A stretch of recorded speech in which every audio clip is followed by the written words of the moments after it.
your heads down. We have precision fire on our side. Welcome to the Star Wars Unlimited podcast, where we discuss how to outmaneuver your opponents. I'm Faith, and I'm joined with Jrod, Cqrbon, and his Dudeness.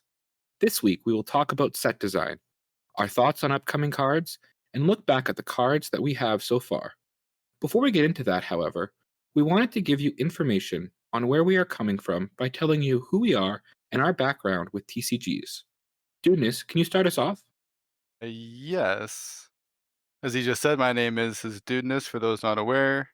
You might know me most from the guy who makes the TTS mod. Otherwise, I've been around on the Discord a little bit.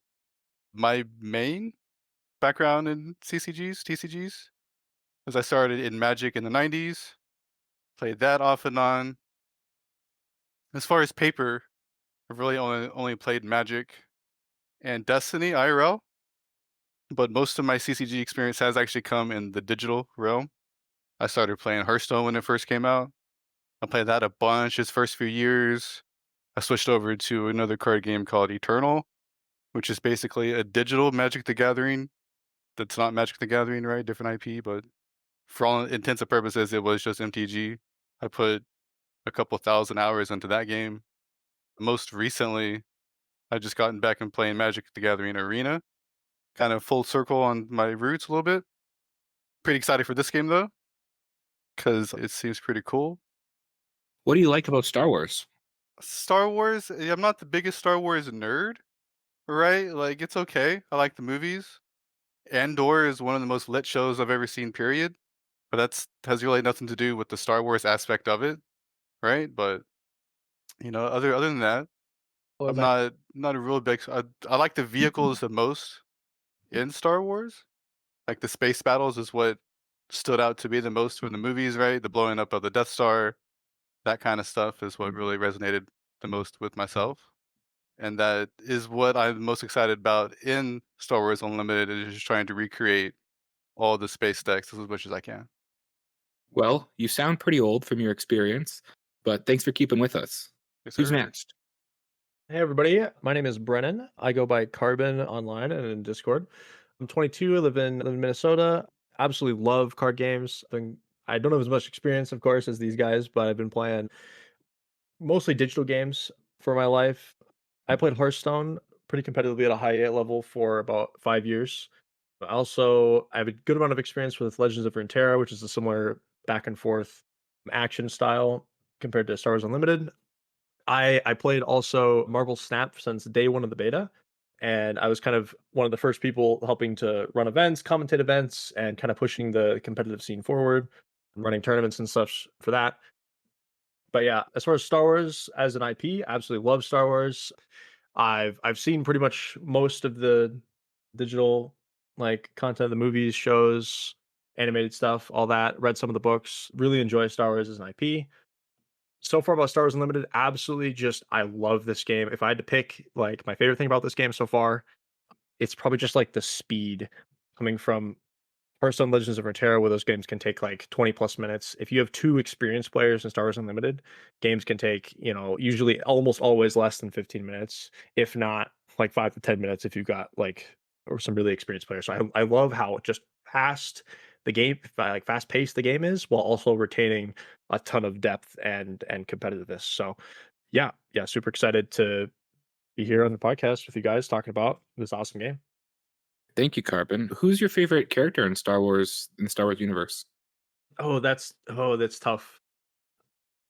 I really like Ahsoka, and I really like Bo-Katan in terms of like actual characters. In Star Wars Unlimited, so far, my favorite character to play has been Chewbacca, leader, of course. But yeah, Well, Yeah, I don't thank you. think that's the answer people were looking for. well, it's I'm more like Chewie because based on his mechanics, I usually in a card game I'll pick a character based on the mechanics rather than the thing. So we'll have to see. Maybe we get an Ahsoka leader in the future. That's gonna be pretty cool. Or Bo-Katan leader would be pretty dope. So Pretty we'll have to see cool. let's see what they do in the future. So Well, thank you for sharing that, Cqrbon.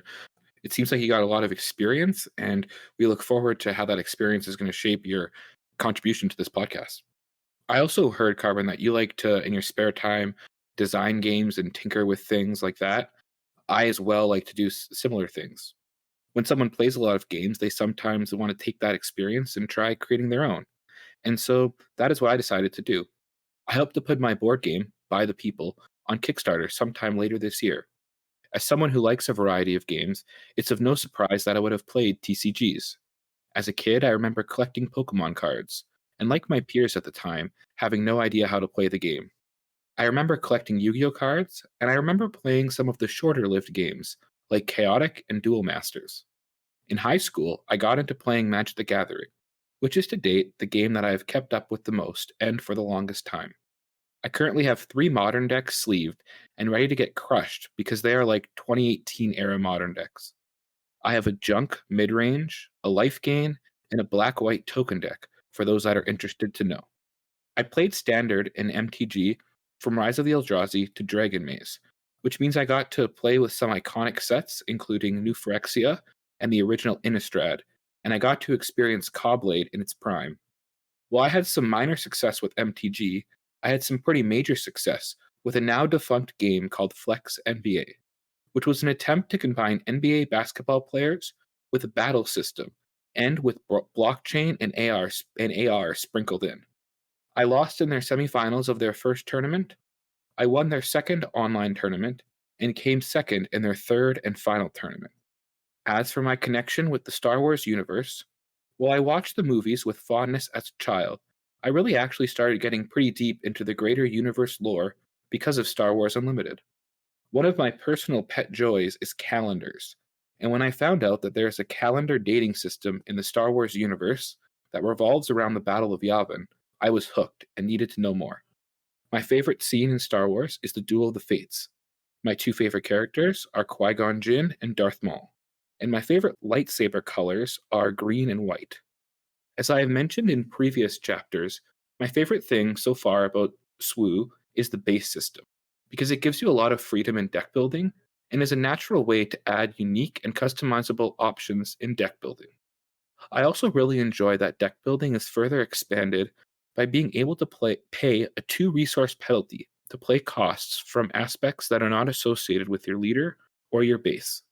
Finally, while I was born and raised in Canada, I now live in the tropical state of Minnesota. To close out our team, Jrod, what do you bring to the pod? Yeah, hey, I'm Jrod. Real name's Jeff, 32. I live in Rhode Island currently.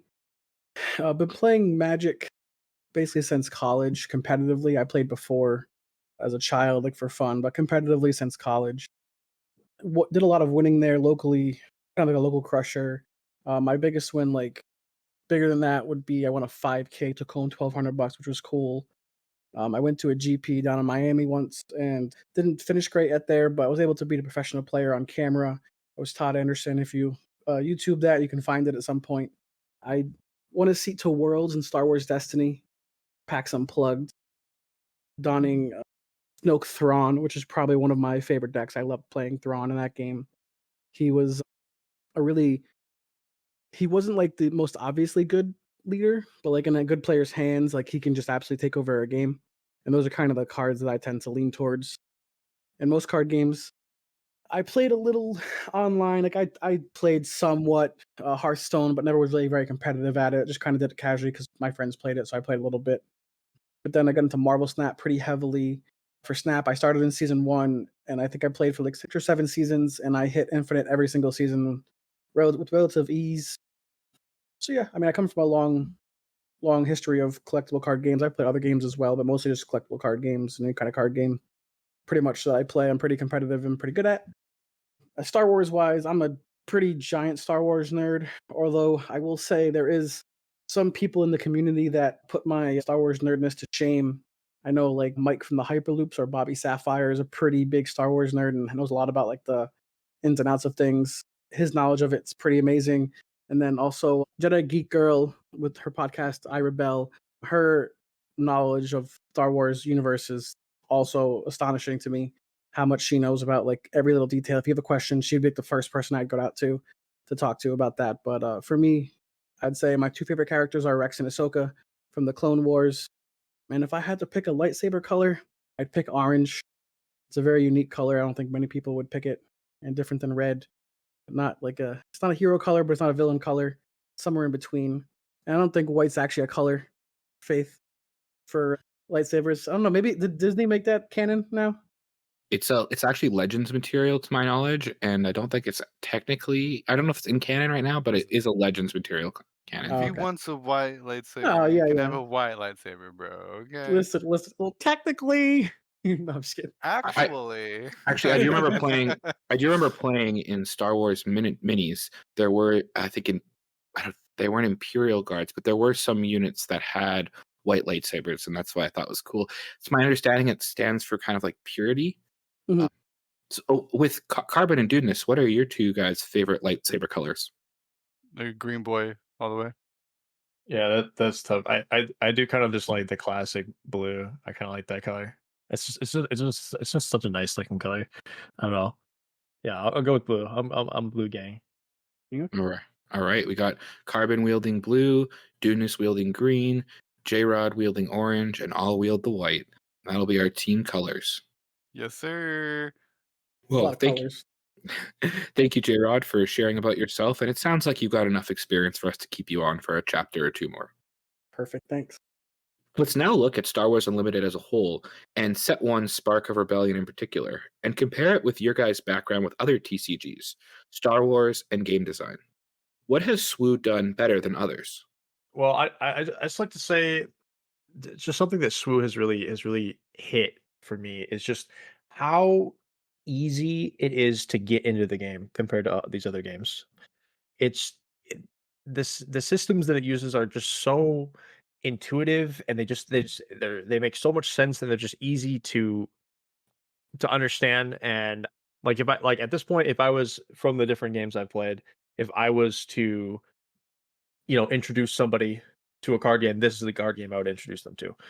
Just everything from the resourcing system, drawing cards, just how straightforward it is of beating the base, attacking directly. And the lack of like phases and of like a quote unquote stack. There's no like instant responses, that type of stuff. Absolutely love this game for its like how easy it is to get like new players to get invested in it. I remember the devs were saying that that's one of the things that they also enjoyed was just how they can teach it to someone relatively quickly. And I would agree with that statement that it is pretty quick. Yeah. Easy to learn, hard to master kind of thing, right? Yeah. I'm gonna double down on that a little bit because I've been helping Cascade Games with their Learn to Plays going around. I've done one already. I have one more next month, and I've even hooked up with some of my local stores to run events for them while I still have a demo deck. And I mean, have taught people who are in 50s or 60s down to a young child who is 8. And really, after one game, I kind of just let them go, and they would ask me a question or two here or there, but they were generally playing the game with most of the rules down after like a game of me teaching them.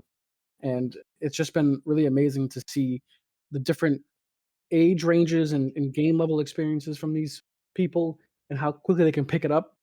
Also, coming from myself, who's a very competitive player who grinds the game and knows a lot of the intricacies, you know, it's it's amazing how well designed this game is. And I just want to give big shouts to FFG for that because they've done so far an amazing job in making what I feel is an incredible game. I got to say, I love starting at 2 resources. It's so nice to not like have it either my first turn as a little low impact turn, and also have the ability to have a few different decision points on that first turn is something that I think is a pretty big upgrade to a game like Magic, in my opinion. So honestly, I'm undecided on that because it kind of negates the reason for one drops. Like not totally and completely, right? But like one drops exist in this sort of weird spot. They use them when you're supposed to play 2 turn 1. Like how many are you supposed to like? I don't know. Are you saying one cost? Because one drop to me would mean like 2 or a 1. Are you just saying like Well, a yeah, one cost I unit? mean one cost specifically. Oh, okay. One I cost. just wanted to clarify that. I wasn't sure. Yeah. One cost units. They exist in this weird sort of state that I don't know how to Mhm. evaluate them properly. Most of the time, if they don't provide some sort of niche effect, like they're outside of Stormtrooper and Greedo, I guess maybe the 3 ones for 1. Like they don't Yeah. really, I don't know, they're not really sparking joy. Yeah, I mean, there's a couple of leaders that obviously benefit having more units on the board, like IG and Leia obviously come to mind for those. but it just seems like with the one drops, they just always immediately die right away on the next turn, and they lose you initiative. So Yeah, like, you play 2 1-drops to lose, let the other guy go first and trade into one of your 2-drops that has the better trader with his 2-drop that he played, right? Uh, and then you I, don't. So, like, I what I don't I personally like that we do still have one cost cards, even though this game you start with 2 resources, because it gives them more design space for the leaders in particular, having one cost effects, right? That you pay 1 resource for that effect. So right now, the easiest example of that in this set is Luke Invader, Luke that Invader. you want to play 1 cost on the first turn Cassian. sometimes to be able to get their ability. Yeah, and Cassian's a little more difficult because his ability is conditional and doesn't really activate on the first turn. But I hope that leaves them design space in the future to create leaders that have an action that they can use on the first turn that costs a resource, and then they can play that alongside a 1 cost, similar to what Luke and Vader can sometimes do right now. And currently, one of the best one cost units that you can use a Luke ability for is our new DJ on the hero side, which is 1 cost, and you can put a shield on him, which is also a nice effect. Yeah.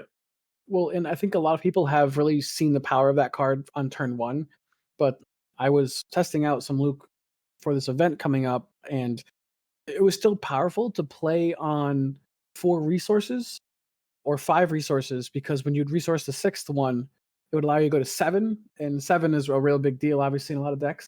And at that point in time in the game, generally speaking, especially like your opponent claims and you play it after, they untap.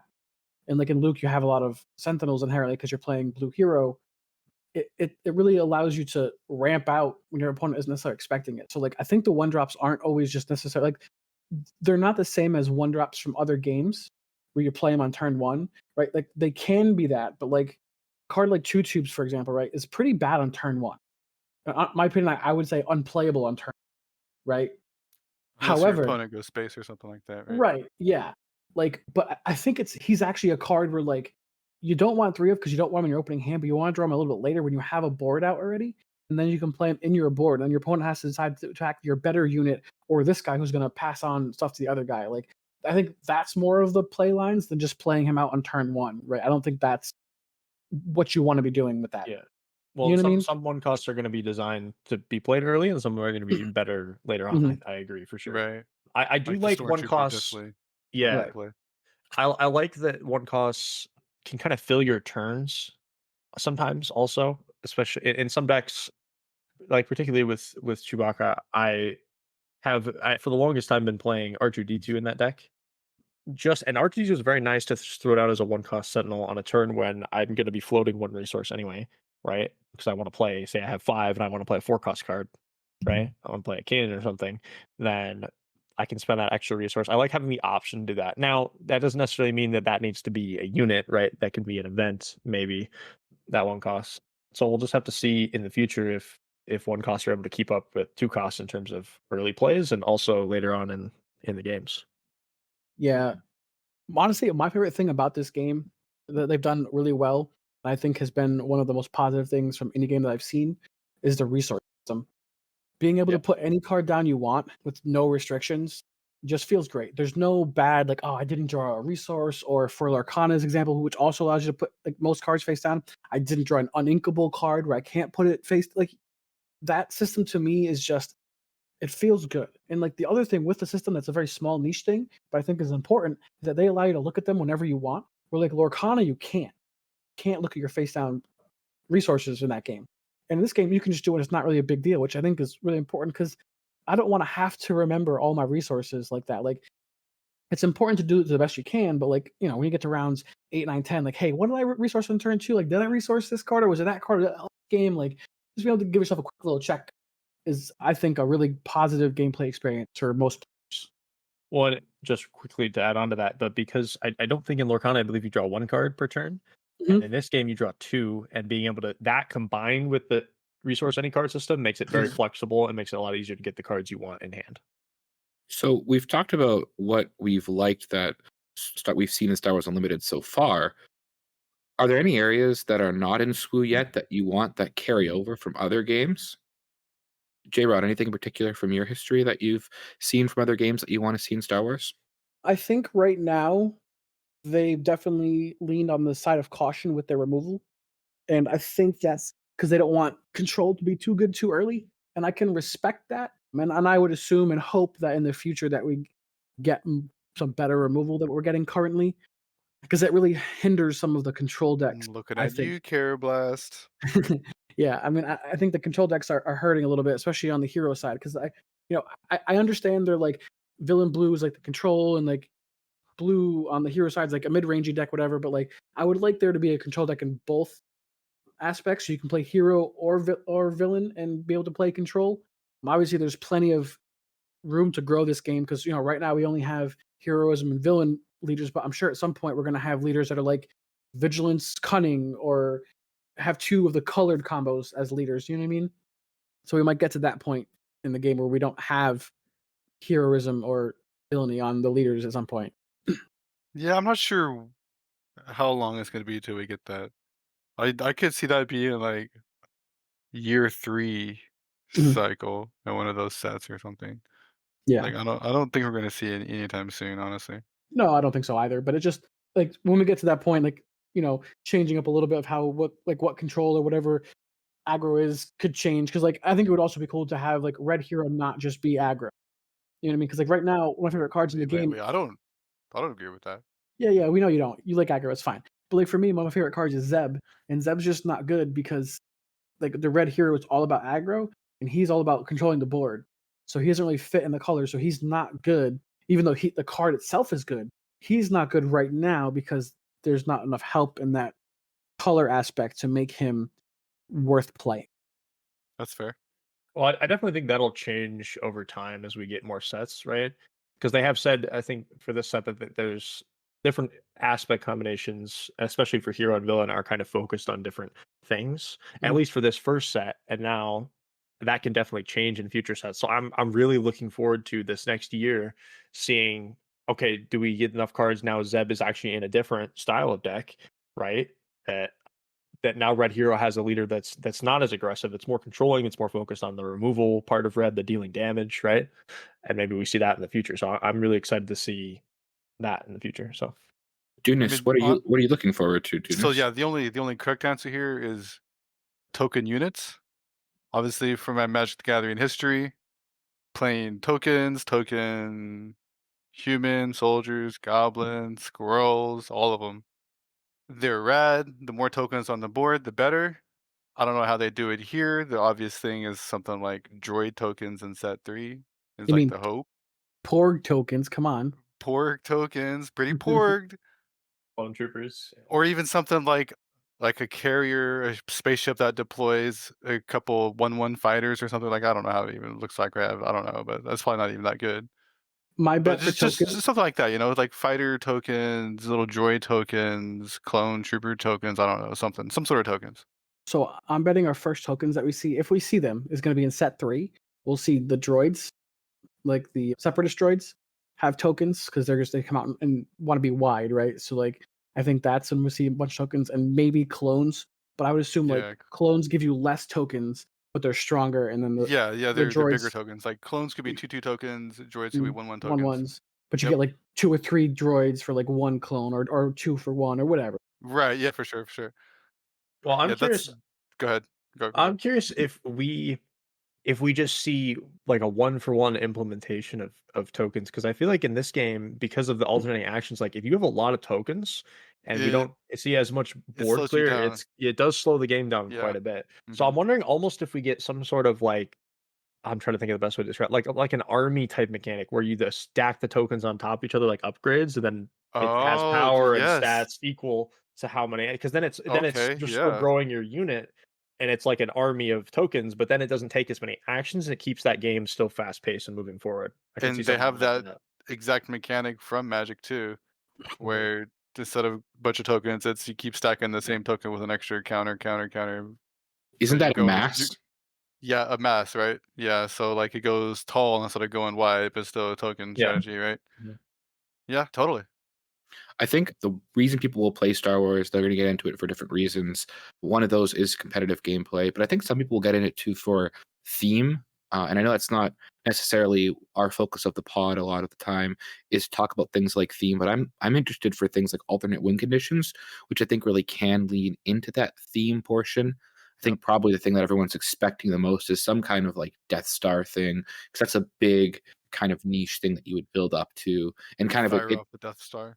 yeah, to like win the game. Maybe that's like a base or something that you're trying to complete a goal for to win the game in that way. So I think that's something I'm looking forward to. I don't think it'll be necessarily a competitive strategy, maybe niche, kind of like Exodia and Yu-Gi-Oh, but something that I think would just add a different dimension to the game.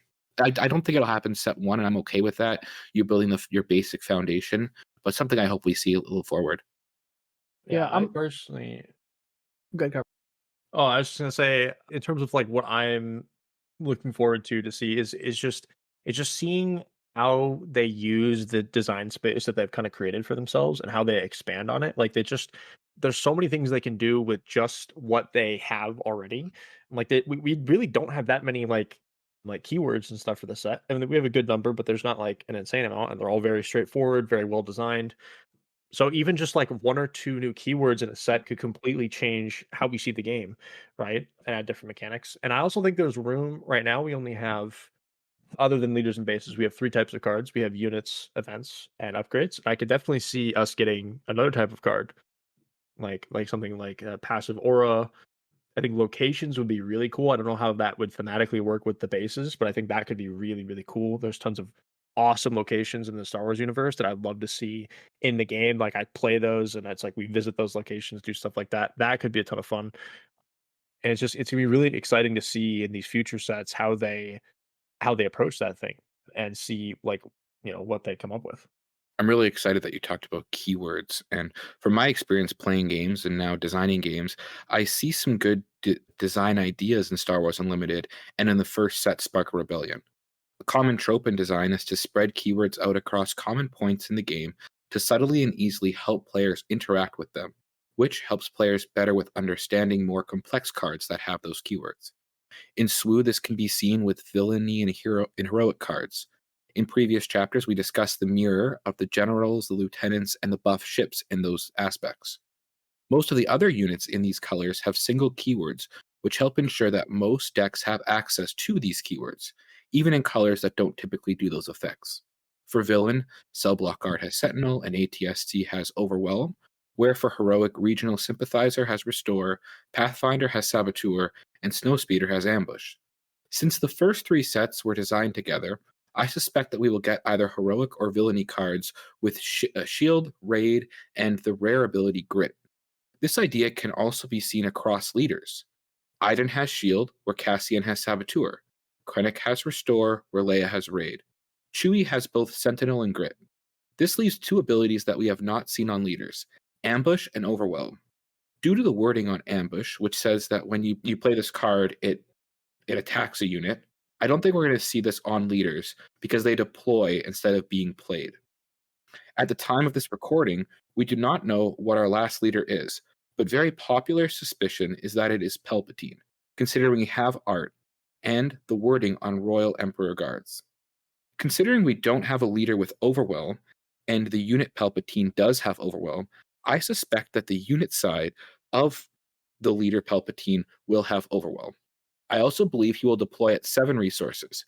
This is because, as of right now, every color has a 5, 6, and 7 deploy leader, except yellow, which has 2, 5, and 6 resource deploys, and green, which is missing a 7 cost deploy leader.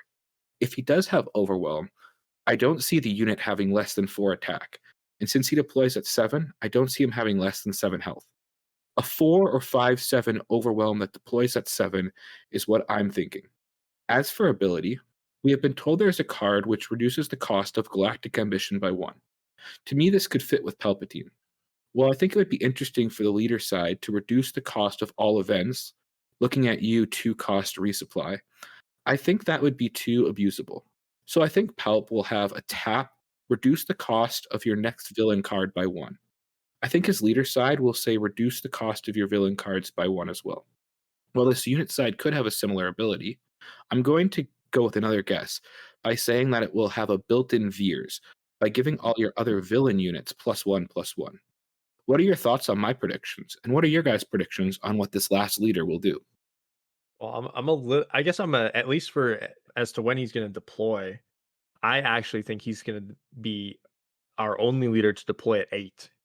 I kind of feel, especially because he's in green. Green has a ton of ramp. Tarkin does not really seem like you want to play command, which is like the double ramp. I mean, you can, but he comes out pretty early, so you kind of want to have a big payoff that you're ramping towards, right? You want to put all the ramp guards in double green deck.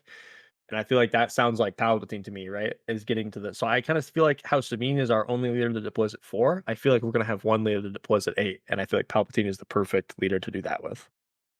So for me, I think you're both wrong because I don't think Oh. Palpatine's gonna. I think he's gonna stay as a face-up leader. He does not deploy, and his ability is like a passive. Your villain events cost 1 less. Is what I think he'll be. So that way you can play Force Choke for 1. If you have a Force user, you can have -2 on that, something like that. Like I think that's kind of something that's going to be on his card, which would be very powerful if that was just a static ability. Sounds Because then busted, bro. it would be, but he doesn't deploy, right? So you're just all about what's in your deck, and it's only events, not units, which would make Galactic Ambition cost 1 less. So it'd be a 6 cost, which would be a little bit better. So I think that's kind of my hopes and dreams. I mean, I am definitely going to the Palp waiting room. That's where I'm currently sitting in because I think he's going to be very good. I also said that I thought Chert was going to be very good, and I know when he came out, people are a little like mixed on him. But after playing him a bit, I do think Chert is very good and should only get better the better upgrades we get. Like I assume we're going to get his bowcaster at some point, which I assume will probably be something like +2/+2, and then heal this unit on attack or something like that. Because it's like everything that Chert wants to do, right? So it'll be interesting to see what Palpatine does. Yeah, I think another big play that we're going to get with Palpatine is with the Royal Guards, because just by having a leader Palpatine, they do become a 3/5 for 3. If you have an official, they have Sentinel. So that's a pretty strong card. That's Boba Fett stat wise, at least, and the potential for Sentinel could make them even better in some occasions on some decks. yeah. The devs had mentioned the other day they were talking about Echo Base Defender, which is a command heroism, so green white, 3 cost 4/3 with Sentinel. And they had mentioned that it used to be a 3/4 with Sentinel, and that card was way too strong, and they had to change it. And we have some 3/4s like with conditional Sentinel. I believe there's Homestead Militia is the name of the card that has Mhm. Sentinel while you have 6 or more resources. Yeah. So a 3/5 that potentially has Sentinel is very scary, especially if you can open with an official on that first turn. That is a great way to shut down aggressive decks, force just some really poor trades from your opponent, and I can definitely see that being very, very scary once we get Palpatine. What if It's good. What if Palpatine just counted as an official and a Force user like permanently? Like just Well, as a the leader. the unit Palpatine is an Imperial, an official, a Sith, and a Force. So I mean, we're assuming that leader Palpatine's also going to have those 4 traits as well. But it would be interesting, your idea of having these permanent traits on the board. I'm a little skeptical on having Force, because a turn 1 Force throw seems really good. I agree. I want to do that. Please let it happen, devs. I want that. No, please never let that happen. My goodness. There is some interesting set design as well, with Vader leader being red, and then Palpatine unit being red, and Vader unit being green. And if Palpatine's green as well, they kind of have this fun interplay with each other in that way. I do wonder about his stats. When I was thinking of what stats he would be, thinking of what Palpatine is, having him be weaker than Vader does seem a little bit weird. So I think maybe he might even have like more power than than leader Vader, but have less life. Yeah, let's see. Well, and that you're talking about ties in a little bit. Where I think he's 8 cost too, is because Vader's unit and Vader leader are both 7. So and Palpatine's unit is 8. So I could see his leader coming out at 8 too. And there's a good chance that won't happen. I just want it to happen because I think that's very cool. Is if your whole game plan revolves around getting just this massive leader. And I do agree. I like the idea of Overwhelm. We haven't seen Overwhelm on a leader. I think this would be a place to do it. And Palpatine, the unit also has Overwhelm. So Give some him more ambush. stuff there. Oh, The yes, the ambush. Just give him ambush because like you just give him. It just says instead of when played, just say when deployed. I think they would be like Han, where it would just write out what it does. I do Yeah. remember watching or listening in the third, I think it was live stream, where they were talking about the uniqueness rule, and they had mentioned Palpatine as well. And they said like one of the things they really liked about the uniqueness rule, which for those that don't know, is your unit counts as both their title, their name, and their subtitle. So you could have an emperor leader, and you could have an emperor unit, and you can also have another emperor unit as long as there's a different subtitle. They all could be in play at the same time.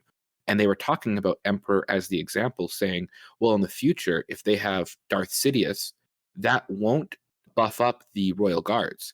And they said that kind of makes sense though, because when he's Darth Sidious, he's doing a different action. Or when he's Chancellor Palpatine, those royal guards aren't around, and so they also wouldn't get buffed by him as well.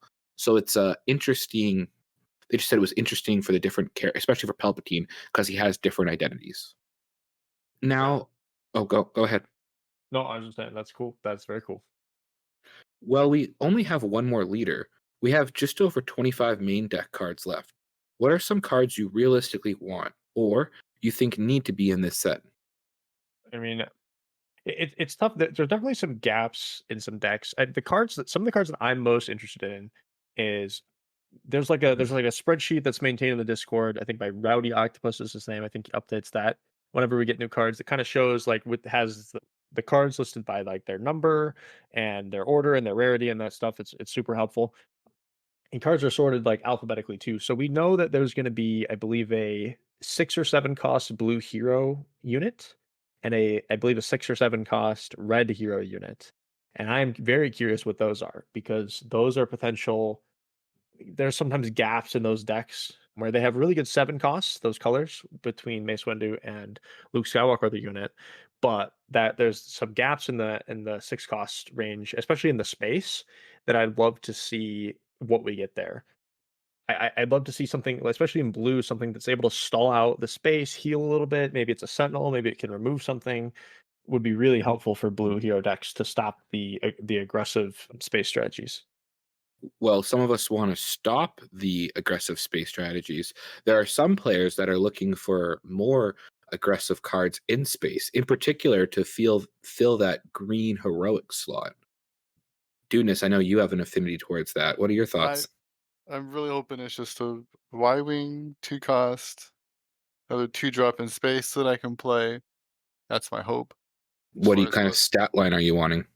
I mean, I would take a 3/1 vanilla boy in space. I don't think I'm gonna get that. I don't know how you make it different from like all the other ships. You know, it has to be better than an X-wing, so it can't just be a 2/3. It's gotta be a Cur- 2/3 with like 2/3 Saboteur. I 2-3 Saboteur sounds a little strong for 2. I'm thinking maybe a 2-2 Saboteur. There is no Saboteur in space so far, so that would Yeah, be a unique ability. yeah, 2/2 in space is Garbo.